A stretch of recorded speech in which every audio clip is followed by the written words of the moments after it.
It's Adulting 101 playlist. We're back with another video. It's another day, but we're in the same clothes because we're recording it on the same day. Wow!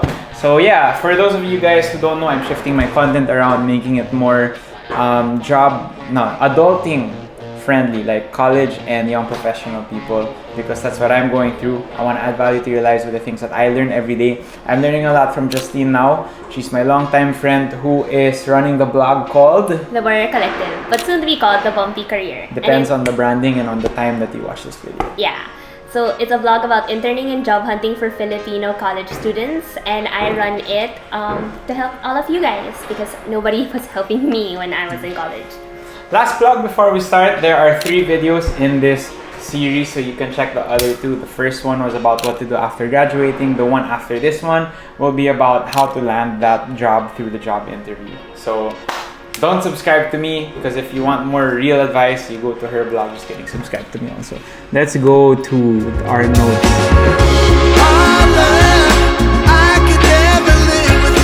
How to apply for a job, Philippines 2019. The first thing is to look inward. So there's looking inward, there's looking outward, and then there's stepping forward. Whoa! It's like the this hokey is pokey. the what? Isn't that the hokey pokey? You put your left foot in. Hedgehog principle. I read this book, actually I only read a summary of the book, but this is what I remember from it. There's this saying that a fox knows many things, but the hedgehog is really good at just this one thing, and that's really curling up into a ball and protecting itself. But you know what that really shows is sometimes all you need is one big thing that you can focus your life on, build the skill sets towards that. And this principle goes with 3 circles in a Venn diagram. Here's the photo. It's passion, it's proficiency, and it's profit. So if you can find something that strikes all 3, maybe you won't in the first few years of your career. It's very common but not to. Yeah, it's very common not to, but if you head towards that direction, then at least you have a direction. There's also what the Japanese call ikigai, which is the thing that wakes you up every morning, the reason for your existence. Yeah, and you can go look that up, but I just wanted to reference that also. Okay, so now we're gonna talk about taking inventory. And the main thing about taking inventory, which is, looking inward, is number 1, knowing all sorts of things about yourself. So number 1, what is it that you want to do, or more likely, what is it that you don't want to do? So when I graduated college, I didn't really know what I wanted to do or what job I wanted to take, but I knew very clearly what I didn't want to take, which was anything that involves finance or supply chain as my day-to-day work. Because I am not detail-oriented at all, and I'm really not fond of looking over giant spreadsheets. And I knew that those kinds of jobs involve that. So it was very clear to me what I had to steer clear of, and it was also very clear to me what I had to be asking in job interviews to see if this job was anything like it. And another thing I needed to take inventory of was, what skills do I have? If I was gonna say no to these kinds of jobs, I had to be able to say yes to something else. So I wanted to make sure that I was still competitive and that I was still able to find these other roles. And so I knew my strengths were, I love to talk and I love to present things or to work out on big ideas, but I really hate making slides and writing minutes and anything that is admin related. So noticing that, I also started looking at what topics interested me and what didn't interest me. So in an example between me and Nate, I did an internship before with an influencer marketing startup. So the idea of what Nate does and everything, the business behind it, I'm super interested in that. But the actual making of content and the day-to-day of posting it, all that is just it would just That's why you're on my channel. Yes, so I'm here. I'm hijacking. Hello, people. So when it comes to looking outward, what do you have for our paper cups? So for the paper cups, I created this job hunting checklist just for you. So in it is a list of 6 items that you need to prepare before you start your job hunt formally. So in it is your resume, in it is a professional email address and making sure that you lock up all your social media. And then it's also preparing things like a LinkedIn or getting your professors to say, okay, I will be your reference in case anyone is asking. So you can see all of that in the link down below. I've prepared it for you, paper cups. And then you can also check a few websites, no? Yeah. Like once you know your general direction of where you want to go with your life, what are some websites we can look at? So for the Philippines, the most common and popular job hunting website is number one, caliber.com. It's spelled weirdly, so Nate will have that here. And then next is going to be LinkedIn. So most people think of it as just a social network, but they have a subset called LinkedIn Jobs. And it's very expensive to post a job there. So you know for sure that these people have salary to give you since they had that money to place it there. And the third is Job Street. So that's the most common here in the Philippines, and I'm sure all of us know about it. And some people are going to be like, oh, it's so messy. Oh, the design of it is bad. I don't want to look. But there are a lot of hidden gems as well on Job Street still. What are your opinions on like friends referring you or family members? I'm when I was younger, I used to hate that because I felt like it was nepotism, and I found that so unfair. But I realized later on, it's partly because nobody was referring me as well. Like I had no connections, and there was no one to like refer me to places. But once I saw like how important that is, like when professors were nominating me for places, when my friends would like share with me opportunities to share to my network because they knew I was a trusted person, I realized how important that is. But I also know how unfair that is for other people because what if you're like me when I was starting out and there was nobody who trusted you, because you know what I was like in college. You would never have trusted me. Yeah, that's right. Like the me when we first met was not a good me. Like the me of now is like, I'd say 100 times better or something. Someone you can trust to do generally project. Except with money. I'm just kidding. So after looking inward and looking outward, we can step forward. So the main way to step forward first is to send out job applications, to reach out and to go and see like what is there in store for you. So the main way to reach out is to just email places straight with your CV after they post a job. So for us, there are a lot of like secret Facebook groups like Ateneo Jobs and Internships, UP Jobs and Internships that people post into, and then they share an email where you can email yourself in.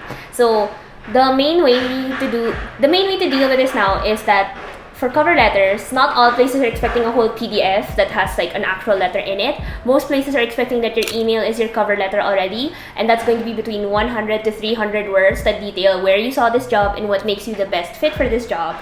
And then you attach in that email a PDF of your resume so that they can, and if you have any links to your portfolio or a PDF as well of your portfolio, that's where you place it all in. So like this is your way. So it's one email with everything in it. Yeah. You don't just send out like an inquiry email. Like don't send out inquiry emails, especially if someone was like very specific, like if you're going to apply for this job, please send over your portfolio. Like I did that. I posted a job that said that you don't need to send me your resume, you don't need to do anything, you just have to message me with a link to your portfolio. And then so many people just kept messaging me. Wow. And then they were like, oh, like is this job paid? And it said that it was already paid. And then they're like, oh, what hours are this job? But it said that clearly on my job description, so I never bothered to reply to any of them because I was like, I don't want to work with someone with low reading comprehension. Sorry. Okay, and then so after you email, what's usually going to happen? So either you receive nothing, like it's complete silence, and you shouldn't get dejected at that. Lots of people like receive silences all the time. Like I'm sure I've sent out emails to tons of places that just never replied to me. I'm sure Nate sent emails to places that just never replied to him. And it's super common. You just have to not take it personally at all. And then, but if you do get a reply back, usually it's because you're being shortlisted already. So they'll invite you to two kinds of interviews. Number one is a phone interview, and this one is more of like a culling out as well again. Culling out in simple English. I don't know. Like the try cutting to out, cut out the the bad seed and all that. Sorry. Okay. If you've been invited for a phone interview, it means that they're still trying to weed out like from the multiple applicants, like people that they want to immediately like say, oh, we don't want to like expend effort on this person coming into office anymore. Wow. But once you're in person, it means that you've been sort of like in the final list of candidates already, and that you're going through the final round. So this is when you really have to impress them like with who you are completely as a person. Which will be the next video. Practical job interview tips, right? Some additional tips lang, I feel like just keep going, don't get discouraged. J.K. Rowling was rejected 12 times before Harry Potter got, accepted by a publisher. And there's so many other stories of great publishers or even movie scripts. I think George Lucas and Star Wars, ilang beses din siya reject. Guys, it's the construction, okay? And then there's also actually you should talk about no need to stick in one field. Okay. So I think the one thing that everyone needs to know is that there's no pressure for you to just stay in one field. Like if you decide tomorrow that you want to be in FMCG sales, you don't have to stay in FMCG sales for the rest of your life. You can do other things as well. And it doesn't mean that you have to like stay in sales or you have to stay in FMCG. Never feel like this is just the end of like your whole life. That this is It's it. completely okay to pivot. I think. Yes. Parang. It's I very think, normal. let's say my skills in YouTubing and like making videos and stuff do apply to what I'm doing now. So I haven't really shared much about my new day job. I do marketing for a company that automates shipping for e-commerce websites.